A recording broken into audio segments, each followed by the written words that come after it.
Outlet पर होगा आपके सारे फिजिक्स के इंस्टीट्यूट मैथ्स और उसका सफाया। बस अपने फोन से क्वेश्चन की फोटो खींचो, क्रॉप करो और तुरंत वीडियो सोल्यूशन पाओ। डाउनलोड कीजिए डाउटनेट ऐप अभी या फिर व्हाट्सएप कीजिए अपने डाउट्स 8 400 400 400 पर। हेलो स्टूडेंट, इस क्वेश्चन में दिया गया है कि एक ट्रायंगुलर लूप है पी क्यू आर है जिसमें कि करंट कैरी कर रहा है आई, और ट्रायंगुलर जो है ना इक्विलेटरल है जिसका कि लेंथ है एल। इक्विलेटरल ट्रायंगल है तो हर एक लेंथ एल ही होगा, ठीक है। उसमें यूनिफॉर्म मैग्नेटिक फील्ड है जो कि direction parallel to P Q है जिसका, ठीक है। ये क्वेश्चंस में हमें गिवन है तो फाइंड क्या करना है, find the forces acting on the three wire P Q Q R and R P separately, find करना है, ठीक है। तो हम चलिए फाइंड करते हैं। अगर करंट क्यू दिया हुआ है तो force due to magnetic field क्या हो जाएगा, I L vector cross B vector होगा। तो यहाँ पे क्रॉस प्रोडक्ट हो रहा है, ठीक है, क्रॉस प्रोडक्ट हो रहा है। तो क्रॉस प्रोडक्ट हो रहा है तो अगर एल वेक्टर और पैरेलल होगा बी वेक्टर का तो क्या हो जाएगा, फोर्स एम जीरो हो जाएगा। अगर परपेंडिकुलर होगा L vector perpendicular to B vector तो क्या हो जाएगा, फोर्स एम डायरेक्ट हम लिख सकते हैं आई एल बी लिख सकते हैं, ठीक है।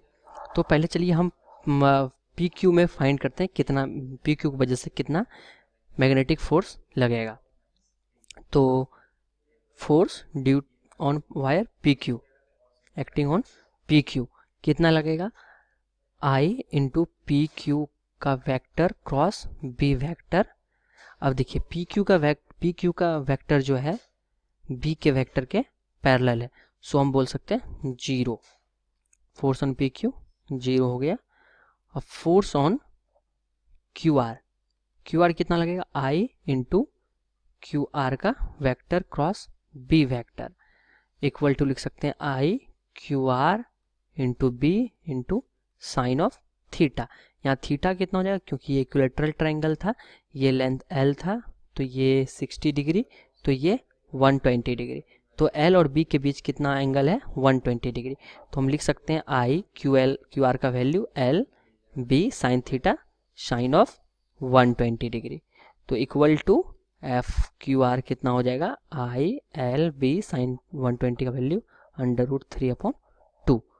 तो हो गया √3/2 आई एल बी हो गया, ठीक है। अब हम फाइंड करते हैं फोर्स ऑन आर पी। यह भी क्या हो जाएगा, I R P vector into B vector equal to लिख सकते हैं I R P into B into sine of theta. यहाँ पे एंगल कितना बनाएगा बी वेक्टर के बीच में और इसके बीच में। तो यहाँ पे अगर देखें इसको हम एक्सटेंड करें तो ये एंगल कितना हो जाएगा, चूँकि ये 60 है तो ये 120 डिग्री हो जाएगा। तो हम लिख सकते हैं आई आर पी का लेंथ कितना हो गया, L B sine of 120 degree. तो force on R P equal to I L B √3/2 equal to √3/2 I L B.